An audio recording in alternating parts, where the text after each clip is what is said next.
Now we're live. We're live. All right. Hey, what's going on, everybody? Can I do that over? I know Nope. we're live. What's going on, everybody? It's Saturday afternoon. This is Steve Didier. I'm here with Susan Batchelder. I am coming to you. Apparently, I can't talk today, but I'm coming to you from Playa del Carmen, Mexico, and we're doing our Saturday afternoon coffee mastermind. How you doing today, Susan? I'm doing all right. How are you, Steve? Yeah. I'm good. I'm good. I got my coffee. You see, it's a cacao. Yeah. Mine doesn't So, have a label because I made it here. hmm, it's probably much cheaper. Yeah, it tastes better too, though. Probably. This is That's the pretty most good. important thing. It's the taste. This is not You your know, average Starbucks. Let me tell you that. It's pretty good stuff. So, oh, that's good. I yeah. like a good coffee. Actually, oh, I love coffee anyway, but I look forward to these weekly coffee mastermind hangouts. We always, it seems like they get better and better. So, Yeah, and it's a little bit more of a relaxed format. We're not, it's just like a chit chat thing. But wherever our conversations lead us, they generally have some really good information. I mean, obviously, we have a general idea of what discussion we're going to have, but it always seems to lead someplace interesting. exactly. And for those of you watching, there's a reason why we come together and we do this in discussion format because way back, I forget when Napoleon Hill wrote Think and Grow Rich. That's 60 something, 68. Anyway, a Um, long time ago. Um, even he 1960. 60? 1960. Okay, yeah, and I figured it was in the 60s. Um, Even then, like he depicted the power of the mastermind, and that's essentially what you do when you bring your best conversation, your best knowledge and intelligence into a conversation, and the other person is open to what you're offering and then offers theirs and you're open, and that creates the mastermind, which is infinite intelligence. So um, you just you're able to deliver much more value when you deliver in this mastermind style discussion because you'll hear every week we'll bring to you a different concept, a different discussion, and we're going to bring it to you from both of our points of view so you'll be able to resonate either with one of us or both of us and take away more value than if it was just one of us sitting here talking to you, giving you the spiel on the concept. So that's why we do it this way. There is a method to our Absolutely. madness. And there's also because the whole is greater than the sum of the parts. There is something to be said for the synergy and the energy that's developed between two or more people who are of like mind Hmm. and focused on a particular subject. You're tapping into the universe at that point. Like you said, Exactly. infinite intelligence.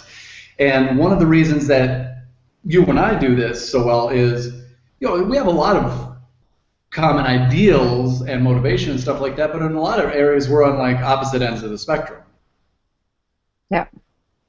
which is neither good or bad, but like you said, it will resonate with different people. So a wider group of people will be able to pull some value out of these conversations. Exactly. So that is the intention. That is very much intention. With What are we, clarity. what are we talking about today? I'm gonna get comfortable here. Today we're going to talk about, now how did, we decided how we were going to describe it. Well, it's method of operation. Right, And it's a daily method of operation to ensure peak performance. yeah. And Yeah. this is something that anybody who's in any sort of, I don't want to say home business because it applies to a lot of people. Anybody who's basically self-employed, it doesn't matter if you're a real estate agent, a loan officer, internet marketer. If you have your own business and you don't have to punch a clock, you don't have to answer to anybody. It is very, very easy to fall into certain traps that will really affect your performance on a daily basis. Very easy.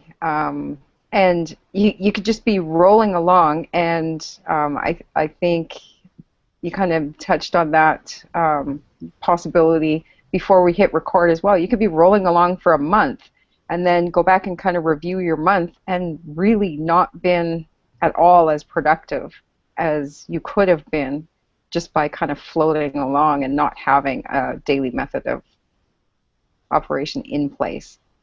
Right. Oh, exactly. And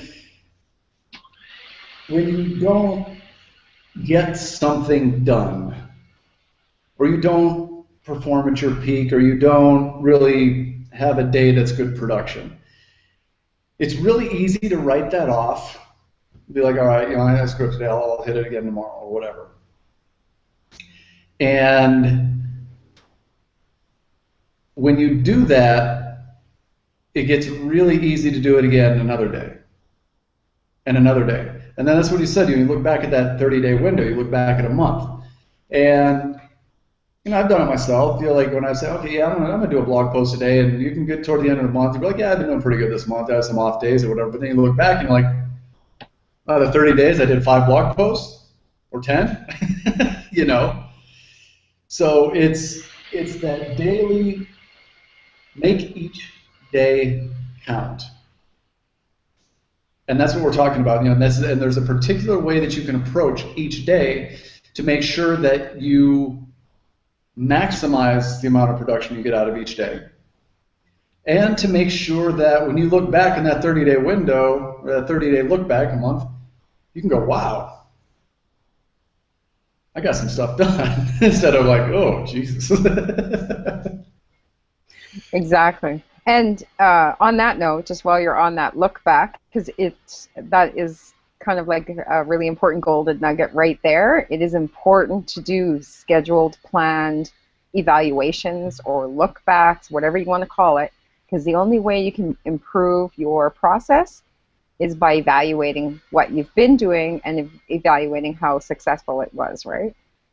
Absolutely. So evaluation is important. You need to audit yourself. Mm-hmm. Yeah. And I think too often, yeah, I think too often that is a big fault of the lesser productivity side of things as well, is lack of planning and lack of evaluation of what's been going on. How can you know what you can change or what you can improve on if you haven't evaluated it? Exactly. I mean, obviously, we're self-employed. We don't have a boss, but if you're self-employed, you are your own boss. So you need to kind of keep tabs on yourself. I mean, give yourself I can't even remember what they call it. Performance reviews. Yes. So you have to do them on yourself. Yeah. Do it. Set yourself up to do a 2-week performance review. Put it in your phone. I mean, just program it in your calendar and forget about it. And then when that alarm goes off, you're like, oh, wow. Okay, let me sit down and look at the last 2 weeks. What did I accomplish? How many videos did I do? How many blogs did I do? What kind of advertising? How many leads? How many sales? You can just, if you have certain metrics that you're tracking, both in terms of actual work completed and in terms of results. You can't just do one or the other. It's got to be both. Yes. Because busy work for the sake of busy work is worthless. Yes.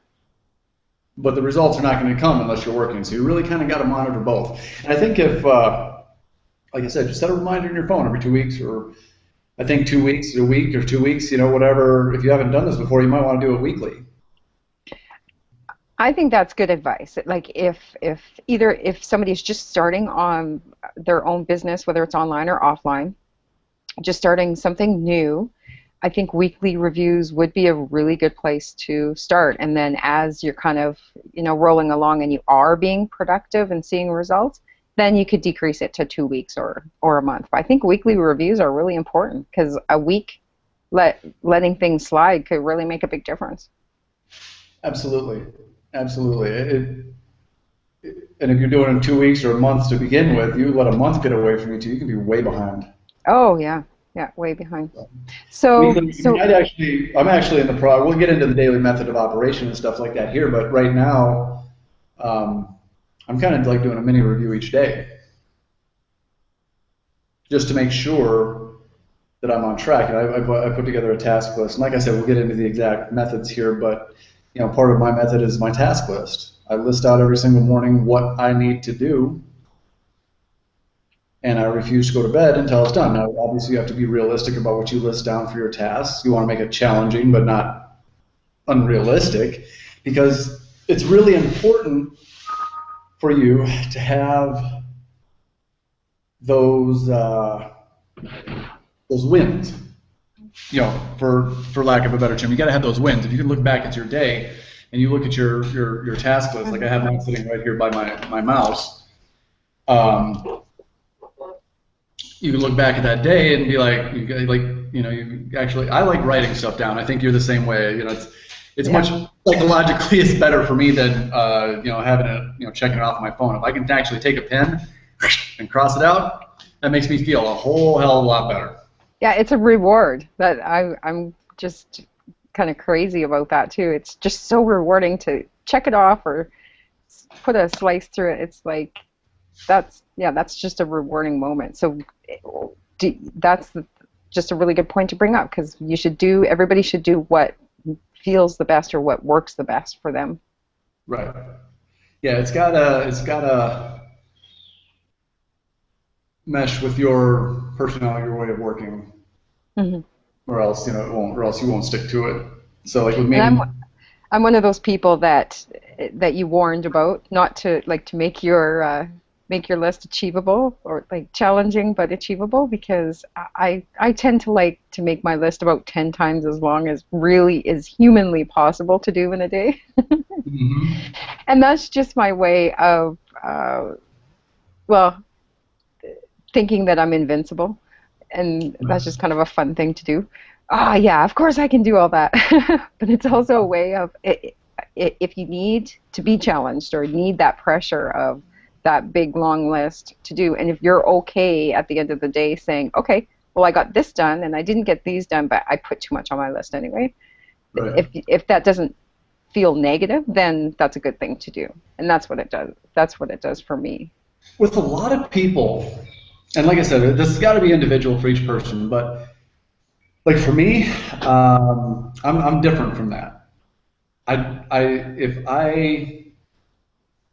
If I have things left over on my list that I did not accomplish,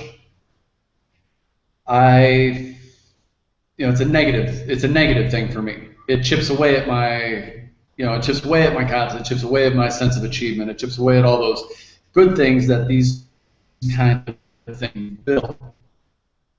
And they'll build on a daily basis. That sense of accomplishment from one day to the next will build your sense of self-esteem. It'll build your sense of self-worth, your sense of accomplishment, and allow you in the long run to accomplish more and more and more. I agree.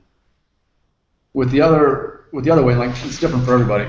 But if I have a repetitive days where I don't make my list, then it starts to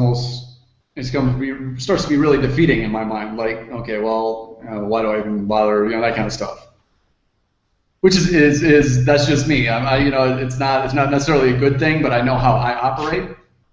I would rather put down a challenging list that I know is going to be challenging, and if I get it done, and I got a little extra time, and I can do one extra thing, that makes me feel that much better. Like, not only did I conquer my list, not only I overcome this challenge, I went the extra mile. That's a really good point. And I guess I should make sure and point out, if you're someone that likes to make a long list like me, it probably is better to follow Steve's method of making a list that is accomplishable in one day. But my long list does have priorities. So, and you can do it visually. You can write your list in different colors, but I just visualize different colors in my mind. So the list is prioritized, of course. So right. my daily list has things that have to get done that day, things that I would like to accomplish that day. Something that I've been meaning to do, I'll put it on this day, thinking it goes with the other list, the other things on the list. But if I don't get to it, it's not a big deal. So it is a prioritized list. So there is a portion of the list that definitely needs to get done that day, and gives me that same accomplishment that you're talking about. So I guess it's a layered list, so to speak. Exactly. Now, Yeah. see, I used to do something similar to that when I was in real estate. I was a big fan, or I still am. I was a big fan of Brian Tracy, and I'm, a big fan of the Pareto principle, the 80-20 rule and things like that. And Brian Tracy had a great book called Eat That Frog, which basically, I don't know if you've read it or not, but basically the Yep. premise of the book is you look at all the stuff that you have to do for the day or the week or whatever. There's always going to be something on there that you either most dislike to do or is the hardest and you're least looking forward to or whatever. That's usually also what's going to make the most difference in your business. So he says that's the one to tackle first. Eat that frog. Just take a big bite of it, eat it first. Get that done. Everything else is downhill from there on. And so what I used to do is I would make a list of, say, 10 things that I needed to accomplish. Using the 80-20 rule, you can pretty much tell that 2 of those 10 things will account for 80% of your productivity if you accomplish them.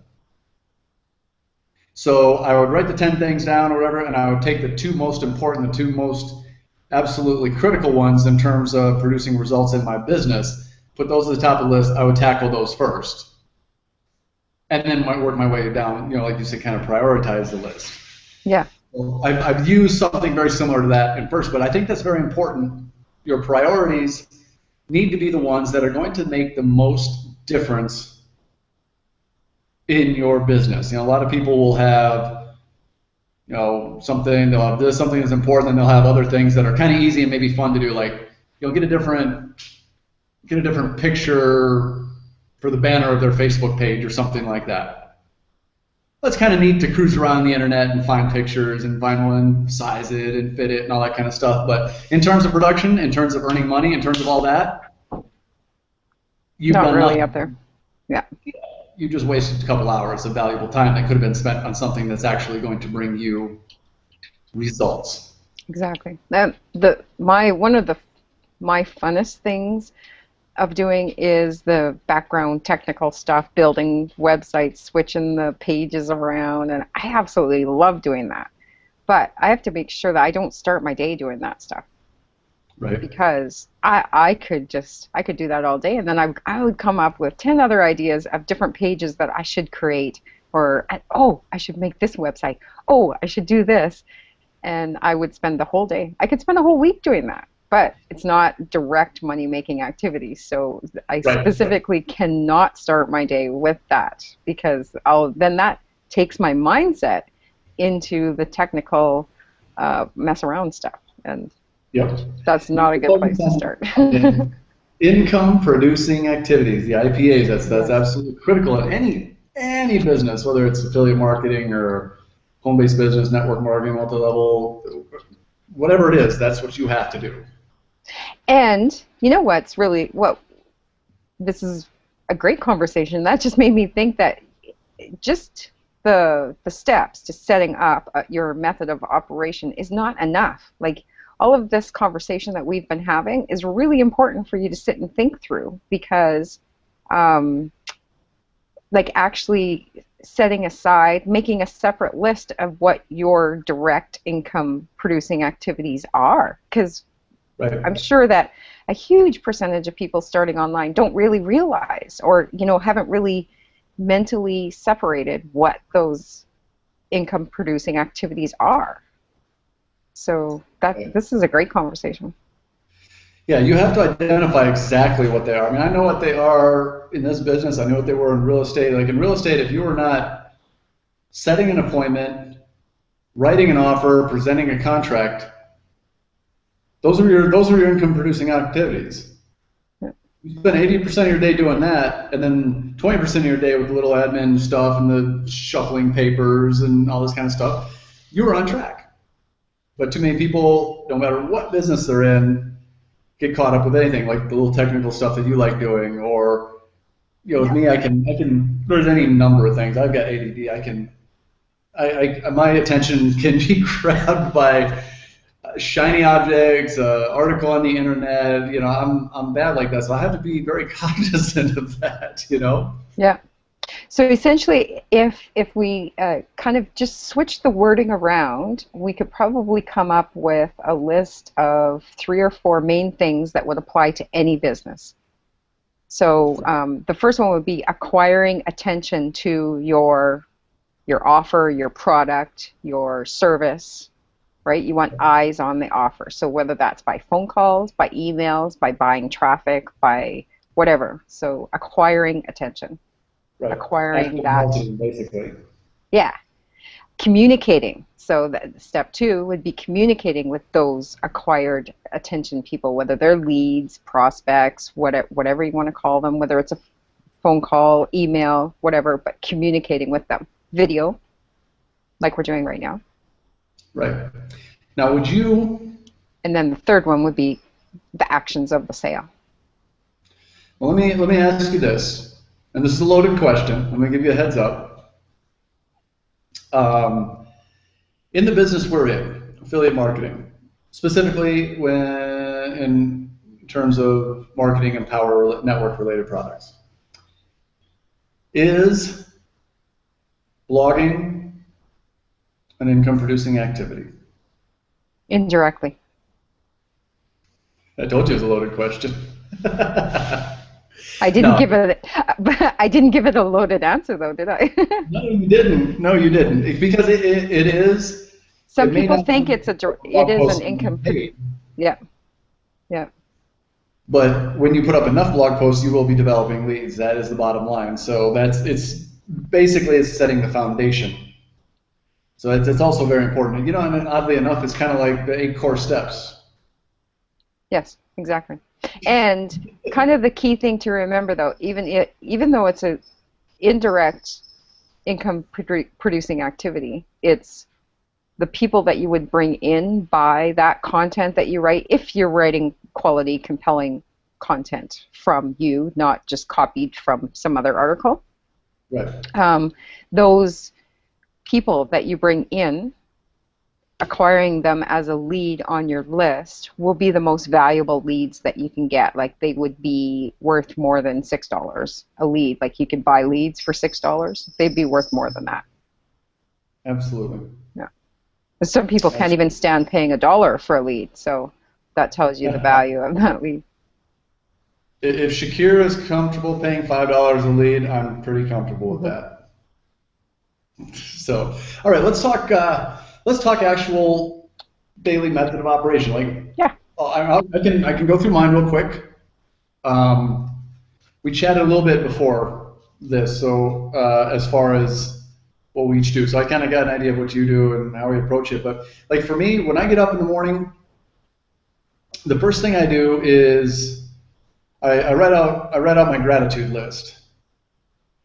Things that I'm grateful for. Too many people are so concerned with the things that are stressing them out in life, and I firmly believe you need to be putting the energy of gratitude out to the universe. If you're not putting the energy of gratitude out to the universe, you are not going to receive.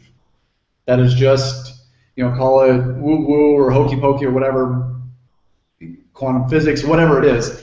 I believe, because I've seen it working so many times, if you do not have that attitude of gratitude, as Zig Ziglar says, you are not going to be in a position to receive good things from the universe. So I write out a list of things I'm grateful for. Now, I do not just regurgitate the same things day to day.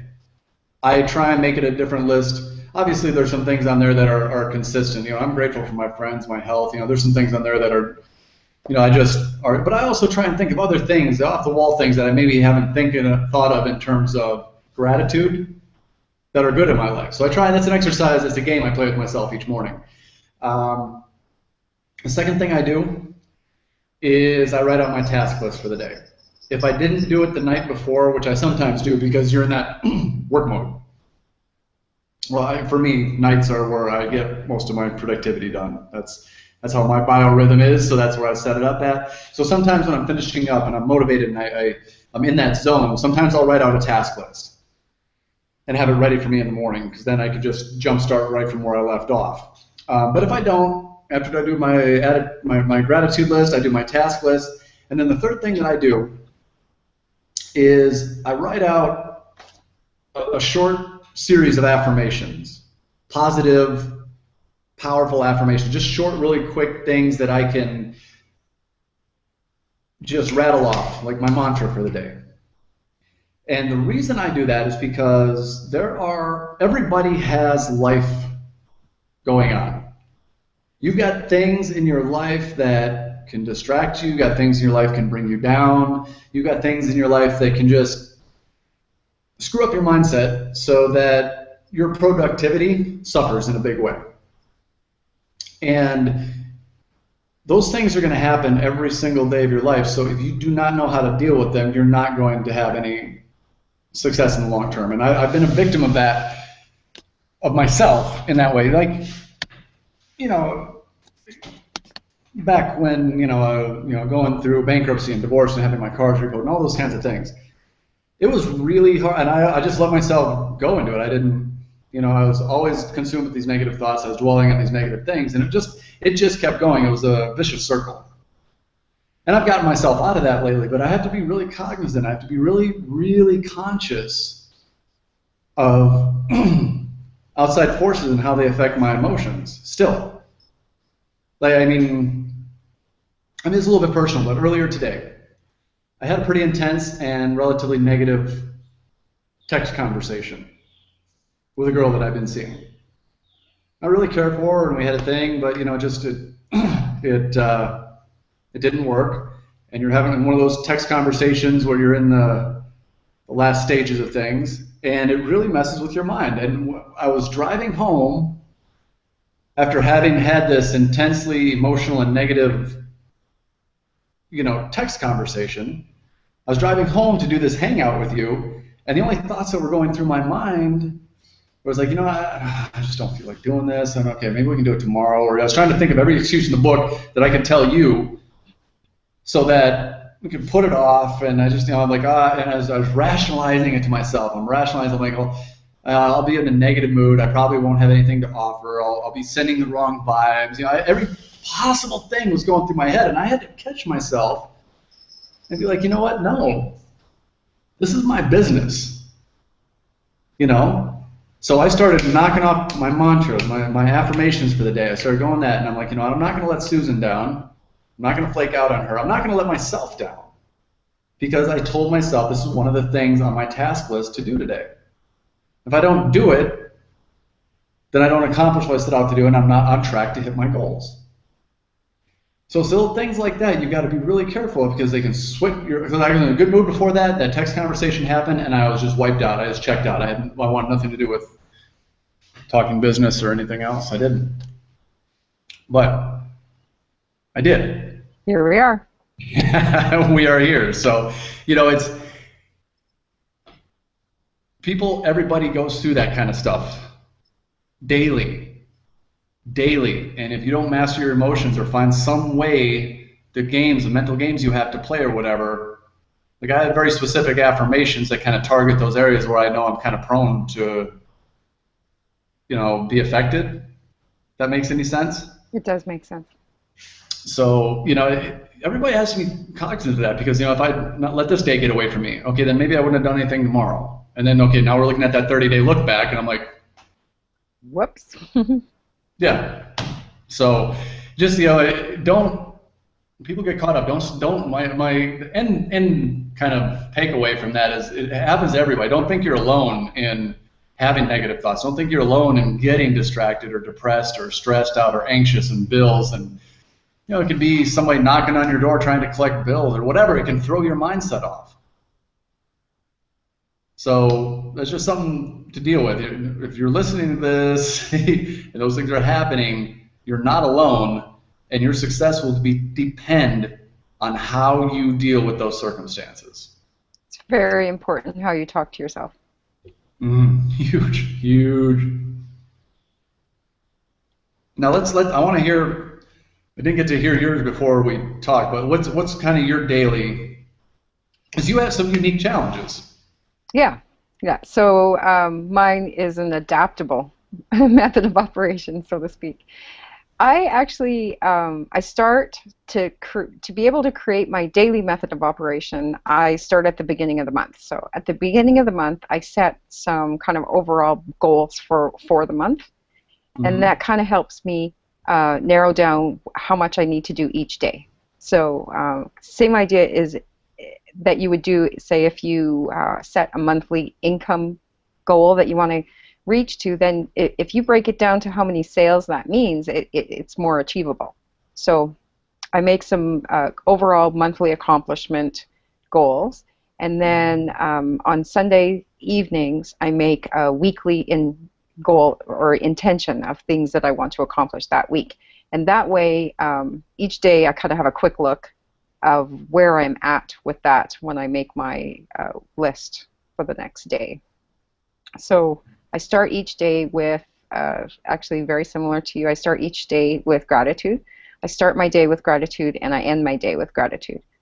I used to write it down, and I've been doing this for years, but because it's become such a habit that I don't even have to think of it. It's the first thing I think of in the morning. So I actually don't even write it down before I roll over, get up, anything. The second I wake up in the morning, I go through some gratitude thoughts. And then the next thing that I do that kind of sets the tone of the day is I do my quiet sitting, which some people call it meditation, but I'm not meditating on something. I'm just getting into the moment. So just breathing, proper position, and quiet sitting. Right. It just really sets the tone for the day. Then that the morning time, I've got like a little stretch in the morning that I can be the most productive, and that's because my son that I homeschool is still sleeping.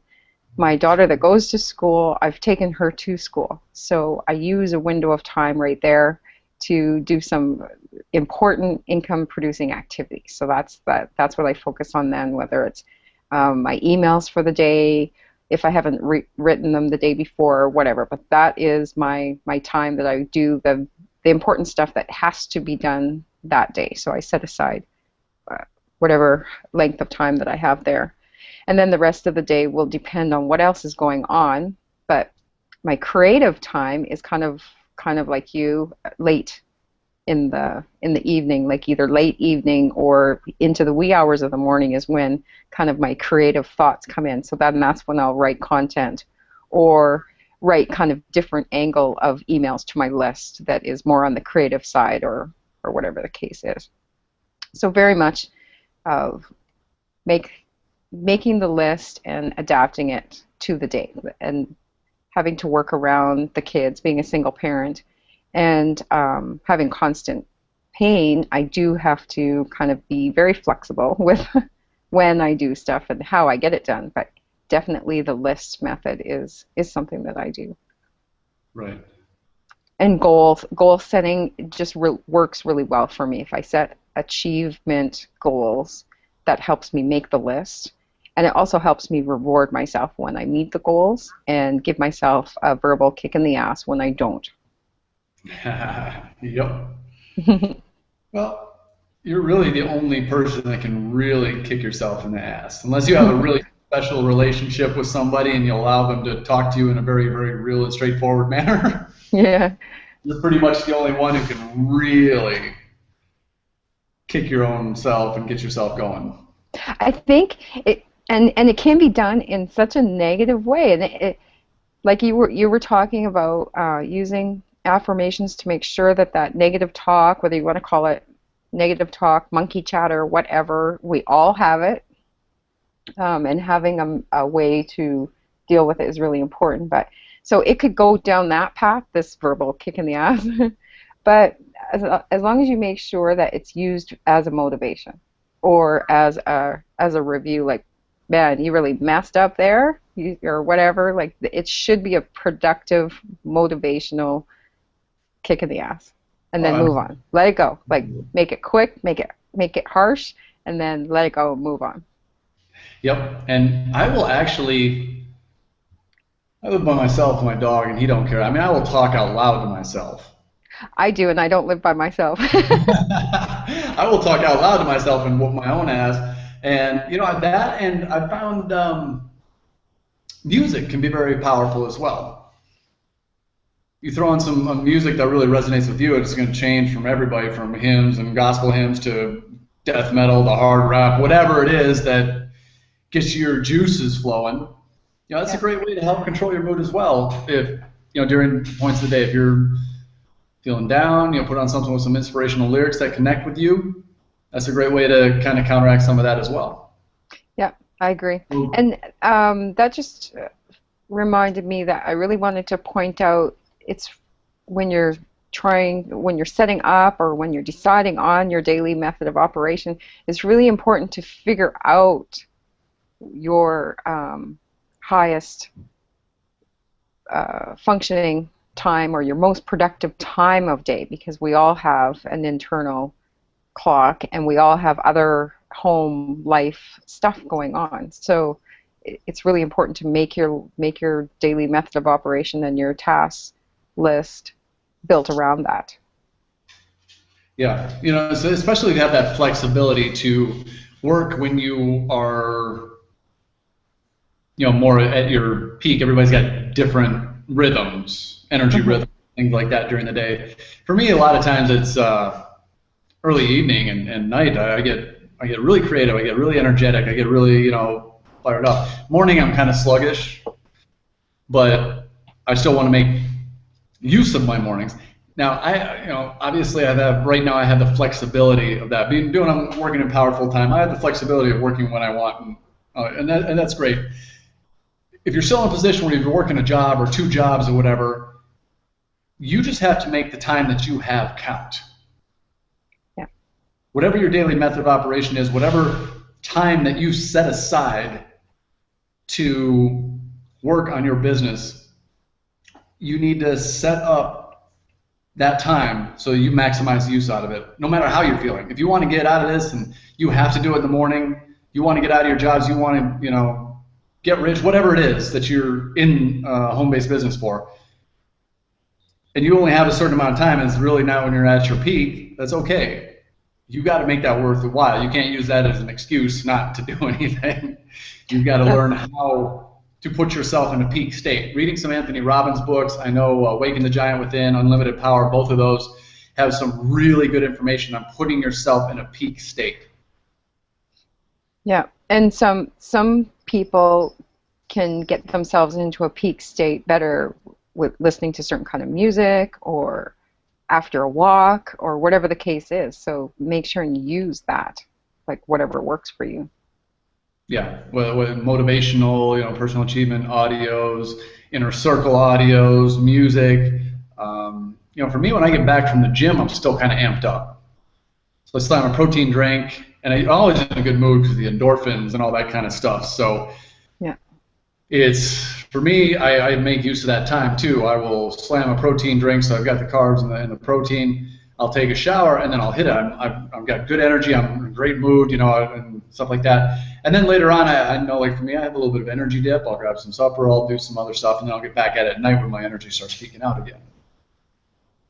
Yeah, that So makes sense. And then a good thing to keep in mind too for people that have like either a heavily scheduled life or still working a job is use every 5 minutes. So most videos that you cut take less than 5 minutes to record them. So use that 5 minutes, whether it's if you have some way of mounting your phone that you record video or whatever, record the video, like talk to while you're driving, or whatever the case is. Like as soon as you have 5 minutes, just grab it, record that video, or whatever the case is. So schedule your day around your open times. Make every minute count.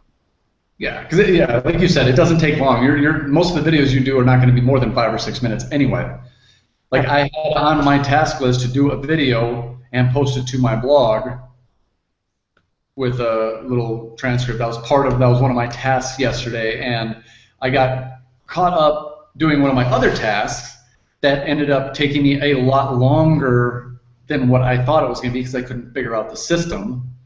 And I wasted a lot of time just trying to figure out little tech things and stuff like that. And it killed the time, that I thought I was going to have to make this video, and I had in my mind I need this time to make this video and write this blog, and I was like, you know what? And especially with the new Empower product, I just grabbed my phone. I did a video about kind of what was on my mind anyway, because I'm kind of fired up about doing this and doing that and everything. So I just grabbed my phone, hit the little Empower Network app, held the phone out, boom, we got an iPhone, so I switched it around, I'm like, boom, and recorded like a 2.5-minute video. Boom, boom, boom, wrote a quick little blog post, hit upload, and then I went on about my day, and that part of it was done. Perfect. And aside from a glitch or two trying to learn the system, was the first one I'd uploaded on the new app, the new iPhone app for Empower Network. So I hit wrong buttons a couple of times and had to rewrite the blog post. But other than that, it would have taken me a grand total of about 10 minutes. 10 minutes out of your day, if you're putting out consistent content, consistent good message, 10 minutes out of your day is not, I don't care who you are, you have it. It doesn't matter if you're in work and you get a lunch break. Or maybe you run out to the bathroom, or you run out, hopefully nobody's smoking on this thing, but if you run out for a smoke break, you can record a video, Yeah. You make creative use of your time. It all boils down to, and I've done a ton of videos on this. It's kind of a pet peeve of mine. It all boils down to what your priorities are. We get people. You've got a couple different home businesses and things like that, and I know you get the same thing I do. People just telling you, "Oh, I don't have time." They say they don't have time and they don't have money. Yeah, they don't have time, yet I see these same people on Facebook talking about the latest episode of American Idol or The Voice or Breaking Bad, and they're discussing it the whole entire week. I'm like, oh, I just watched you waste 6 hours. Don't tell me you don't have time. Just, let's be honest, you know what I mean? It's your priorities. Don't tell me you want whatever it is that you want, whether it's $500 a month for a new car or whether you want to make 10 grand a month and be financially free, whatever it is. Don't tell me that you want it and then that you don't have time and then turn around and do all that. It's just a matter of priorities. You can give up some TV if you really wanted to. Exactly. So that takes us back to this daily method of operation. That's why it's so important to have it in place and very rigid, set, accomplishable daily method of operation, or whatever you want to call it. Yes. Discipline creates freedom. If you have a little bit of That's discipline in your life, you will have all the freedom that you want later on. Exactly. And if you don't take if you don't take yourself seriously, no one else will. Yep. So. That's the truth. So, all right. Well, I think That's awesome. All right. Cool. Very cool. Well, I'm just about out of coffee, so that pretty much tells me we're coming to a close on another Saturday afternoon coffee mastermind. Yeah, same, almost done. This was awesome. This is a really valuable conversation to have, and I think I think we offered some pretty good value here today to help people realize the importance of having a daily method of operation and how to go about setting it up. Right. Absolutely. So, absolutely. If somebody is really kind of in the dark about that before, they're wondering why they weren't getting the results they have, or I think if you really listen to the conversation that we just had, it can straighten a lot of things out in your mind. And what you choose to do with it, if you would choose to implement it or not, once again, that's up to you. But it's worked for me in the past in several different businesses. So this isn't just for somebody in a home business or just for somebody in Empower or whatever. This is good information that anybody can use, and it's not information that is going to be outdated 2 weeks from now. This stuff is stuff that you can implement no matter when you're watching this video. I don't care if it's 2 years from now. yeah, it's evergreen. Exactly. I use this in my nursing career. I use this as a parent. It's a concept that applies to all areas of life. So absolutely. High productivity gets us where we want to go. Exactly. Thank you so much, Steve. I love these Saturday afternoon coffee masterminds. I know. I really look forward to these. These are awesome. So appreciate it, Susan. I look forward to next Saturday. Sounds And once again, if anybody has any questions, comments, concerns, input, leave it in the comments below. I know I'll get back to you. I'll know Susan will get back to you, whether you find it on her channel, my channel, wherever it is. If you're looking for an opportunity, if you're looking to join a team that is progressive, helpful, supportive, and profitable, get with either one of us. It doesn't matter. We're not selfish, greedy. It's whoever you feel you would click with. Go ahead. There's going to be a join button under in my YouTube video blog, wherever you find this video. There's going to be a join link underneath. So go ahead, sign up, shoot me an email, let me know that you're in and that you want to tackle this thing, and I'll work with you hand in hand. We'll get it done. ditto. Same here. All right. Well, we'll see you next Saturday, Susan. Anybody who's watching or seeing, have a great weekend. Bye.